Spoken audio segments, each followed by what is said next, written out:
Let's pray. Our kind and loving Father, we come for this time of morning, thanking you for everything that you've done unto us. Thank you for enabling us to reach here safely. Even as we're going to do today's health nuggets, we ask to help us understand and apply whatever we're going to learn in our daily lives. Take care of us all. It in Jesus' name I pray and believe. Amen.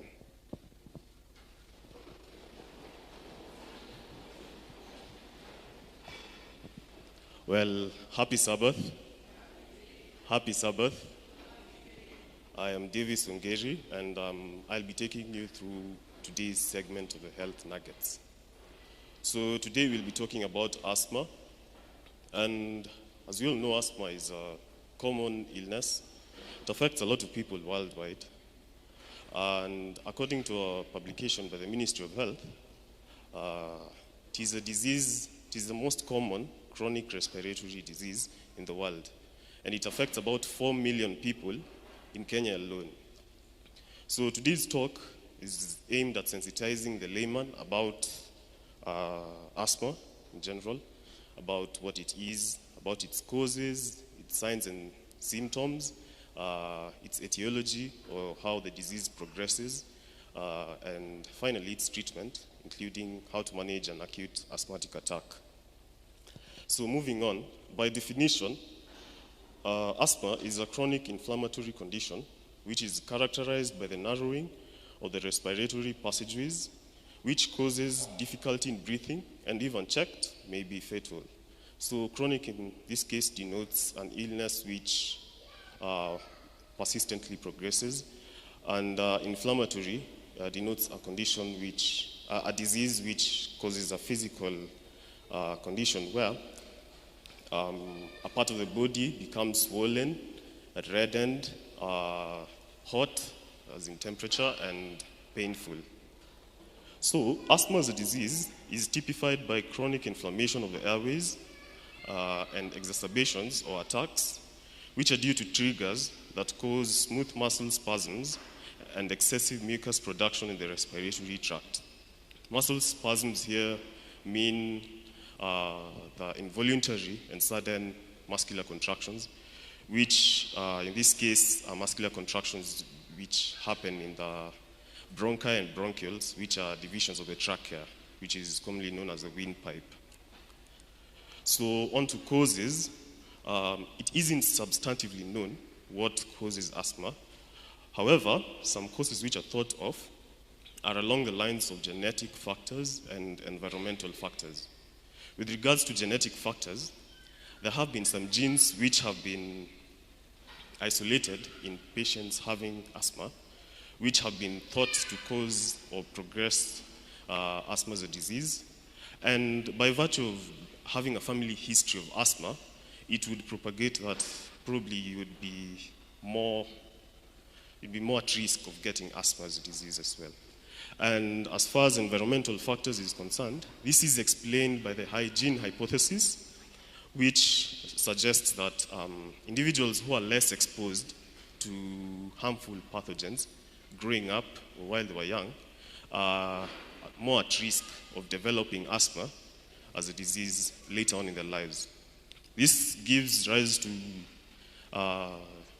two major types of asthma, which is early onset asthma, which takes place due to genetic factors, which is usually diagnosed before the age of 12, and the late onset asthma, or the environmental asthma, which is usually diagnosed later on in life. So knowing the causes, some of the exacerbating factors or triggers include dust, pollen, pet dander, cold or exercise, viral upper respiratory tract infections, smoke, or reactions to certain drugs. Drugs including aspirin, which is a non-steroidal anti-inflammatory medication, non-inflammatory steroidal infection, which is used in the treatment of fever, pain, mild to moderate pain, which is due to probably conditions such as toothaches, headaches, and the like. And it's also used to treat arthritis. And beta blockers, which are used to treat cardiac complications such as hypertension, heart failure, and the like. So on to symptoms. Some of the symptoms include difficulty breathing or speaking. You'd realize that asthmatic patients, especially during an asthma flare-up, may find it very difficult even to construct a full sentence. Wheezing is also one of the symptoms, which is a high-pitched whistling sound at the end of expiration. It is marked, you would hear it in patients who have an asthmatic attack. Coughing, distress, and a gray-blue tinge. This is especially true for people who have the lighter complexion, maybe Caucasians, Europeans, or a purplish tinge for those of us who have a darker complexion. To the lips, earlobes, and nail beds. This is due to inadequate oxygen supply. It's called cyanosis, which is true because of asthma, which causes constriction of the airways. However, these symptoms are not clear-cut to asthma. Other diseases can present with similar symptoms, such as chronic obstructive pulmonary disease and others. To the etiology of the disease, or how the disease progresses, the allergens, or the triggers that we've talked about, would trigger an immunologic reaction in the upper respiratory airway, which via histamine causes bronchoconstriction, which is constriction of the airway, of the smooth muscles of the airway, increased vascular permeability, which would lead to a lot of mucus buildup, and inflamed mucosa being the innermost lining of the airway. So that in turn would present acutely as an acute asthmatic attack, and chronically as the constriction of the airway. So acute asthma is reversible. However, over time, it may lead to fibrosis, which is a replacement of the normal tissue in the respiratory tract by fibrous tissue, and that would lead to scarring, which would make the airway permanently narrow. On to the treatment. There is no substantive cure of asthma as a disease. However, its treatment involves managing symptoms and avoiding the attacks. This can be done via avoiding contact with triggers such as dust, smoke, molds, and other triggers we've talked about earlier on.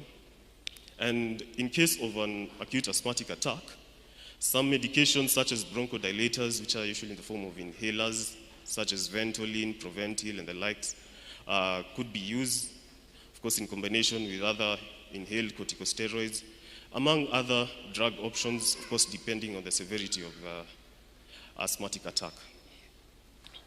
So finally, onto the management of an asthmatic attack.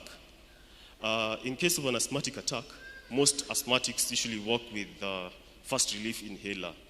So they'd use that to relieve their symptoms, especially of bronchoconstriction. Yeah. But for those who don't know to use the inhaler, or for those who may be incapacitated in some way, you'd calm them down and reassure them to use their reliever. That is, in case you meet someone who's having an asthmatic attack. You'd first calm them down and ensure you calm yourself. You don't want a situation where you appear more distressed than the person who's experiencing an asthmatic attack. So you calm down and calm the person with an attack down and reassure them to use their reliever inhaler if they have one, with a spacer if they have one. A spacer is that tube that connects the inhaler and the mouth. It's usually used to dispense the drug more efficiently. Then sit them down in a comfortable position and advise them to breathe in slowly and deeply. If the condition isn't improving, help them take 1 or 2 puffs every 2 minutes for up to 10 puffs. And if the condition still gets worse or isn't improving, call an emergency helpline or rush them to the hospital for further treatment while monitoring their breathing and level of response. Make sure you're rushing someone who is conscious, and if unconscious, treat as someone who's unconscious. Anyway, that's all I had for you today. I hope that helps. Have a lovely Sabbath.